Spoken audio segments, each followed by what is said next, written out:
Hello, my name is Eddie Tofpik. I'm Head of Technical Analysis and Senior Markets Analyst at ADM Investor Services International Limited, and here's your weekly technical analysis of the Chicago soybean complex. I'll start with Chicago soybeans. It has only been the congestion zone made up from the lesser Fibonacci levels at 1400, 1389 and 1378 that have halted any falls in this market since late July and actually held up the market in August, September and the start of October and even yesterday, and kept beans in the teens. Please remember those levels: 1400, 1389 and 1378. They keep turning up. All this action since August has now created a new pattern, a possible descending triangle, with the upper trend line being the mid-August to date downtrend, currently at 1448, backed up a little by the paralleling and declining medium moving average. That's currently at 1465. Whilst below we have those same levels of 1400, 1389, 1378 acting as the base of the triangle. And here with the August 2020 to date uptrend currently at 1362, rising up to meet it as a possible, if unlikely, backer of support. I could even look at the action since mid-August as a possible head and shoulders top pattern, except it seems to be in the wrong place. This triangle has a limited time span. It will be over by the end of November. In the meantime, the operational area between the trend lines have become narrowing all the time, and the chances of a false break in either direction will be increasing. I cannot say yet which direction the break will be, but I can give some idea of the size of the break, if this pattern works though. If the market makes a confirmed break above the downtrend line, then the primary target for such a move would be about $1.15 above the confirmed break level, and a secondary harder to achieve target would be about $1.75 above the confirmed break level. A confirmed break lower would have a primary target area 87 cents under the confirmed break level, and a secondary target area $1.75 under the confirmed break level. Of course, this is just for the pattern if it remains a descending triangle. Chicago soybean meal. We have had here and continue to have a number of patterns hitting off each other at the same time, sort of. The immediate pattern has been the May to date seemingly broken ascending expanding wedge pattern, something I pointed out many weeks ago. This has now developed, and it's currently 407.30 to 484.90, though it's not a perfect pattern. But the latest breach on the downside this week and also 2 weeks ago, and the short time prices were below last week altogether, this breach is slowly turning potentially into a break lower. Interestingly, the base of this pattern was the neckline of another pattern, the huge December 2021 to June 2022 head and shoulders continuation pattern, currently at 407.30. This second earlier pattern had been the signature pattern here since last year, and it resonates even now. It has the unusual, though not unique, feature of a head and shoulders top over February to April, crowning the head of a bigger head and shoulders top pattern.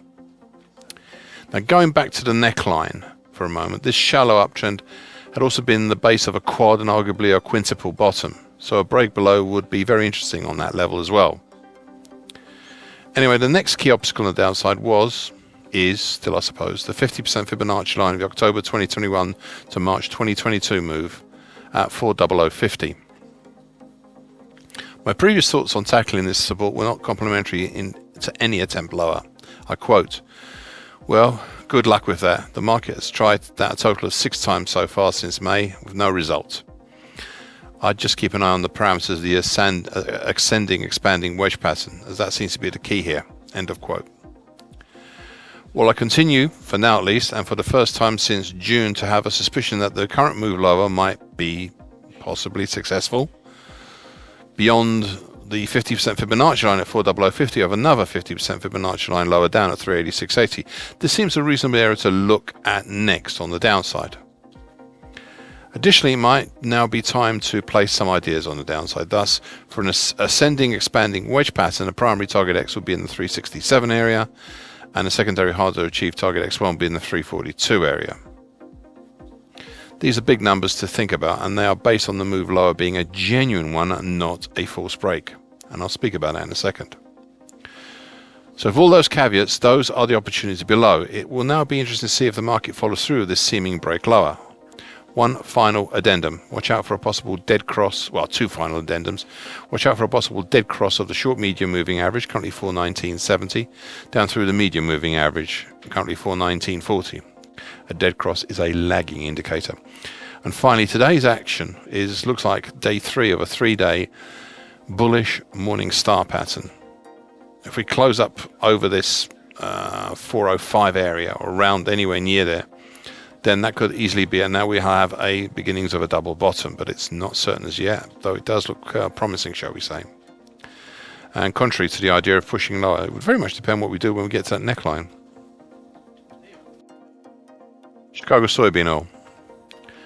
Back in July, the market bottomed out, halted in its decline by the congestion band, mainly dating from as far back as 2011 and 2012, between 57.64 and 59.44. Since then until mid-September, we've had a gradual ascent, not really obstructed by anything much. Prices managed to establish themselves over all resistance, but except the long-moving average, currently 69.29. At the same time, attempts to revert the market back down have been met, for the most part, with countering bullish moves. Yet this does not stop the market from trying to go lower, as can especially be seen by the moves down at the end of September and into October. What was important about this particular action was how it was the first clear break and close below the combination of the lower time, currently 68.21, of the December 21 to June 22 bullish Andrews pitchfork, which had until that point acted as an uptrend. This move lower was exploited down as far as a 2011 high at 61 even before a pullback up over the 50% Fibonacci line of the January 21 to April 22 move at 64.09. Now, normally I'd retire this bullish pitchfork and instead rely on the shallower I'll retire this bullish Andrews pitchfork and instead rely on the shallower bullish shift pitchfork. And that's for the same move. However, in the market's pullback up, it seems to be running along the underside of the lower time of this bullish Andrews pitchfork. Thus, we have had moves above the 50% Fibonacci line of the January 21 to April 22 move at 64.09, the short medium moving average currently 65.99, the important medium moving average currently 66.5, the July 2018 high at 68.13, and even back up over the lower time, closing right on it yesterday and shooting higher today, up to, yes, you've guessed it, the slowly rising long moving average, where we have stalled and dropped back down. This has left us this week with still a day and a bit to go, with the opportunity to make a weekly key reversal. So should we close on Friday night either over 66.60 or under 65.30, then we'd be on. Right now we're looking at weekly key reversal up despite today's action. Looking at the even bigger picture and following on from all those actions, my thoughts on all this are, firstly, overhead, we have had what I suspected is the stonewall that stopped the rises since July and caused the more recent moves lower. They are the recent April to July 50% Fibonacci line at 71.97, the declining medium moving average currently 66.5, together with they were very, very powerful together, but I suspect the power of these two is now diminishing, as previously they've been intertwined and worked together, and now they are separating.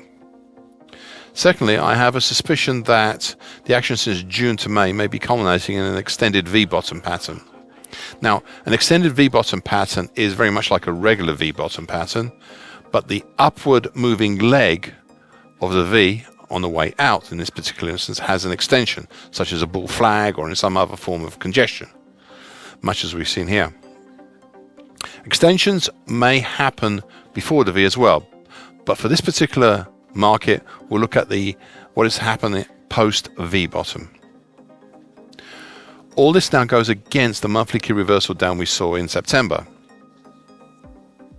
You see, I suppose all this commentary on this particular contract comes down to this. The market is seemingly determined by what prices do at, over or under the long moving average right now, and that's the one to watch. Thank you for listening. This weekly broadcast gives the essential market patterns and consequences. Please be aware of the risk disclaimer posted with this broadcast. Copyrights Eddie Tofpik and ADM Investor Services International Limited. And here comes your final bit.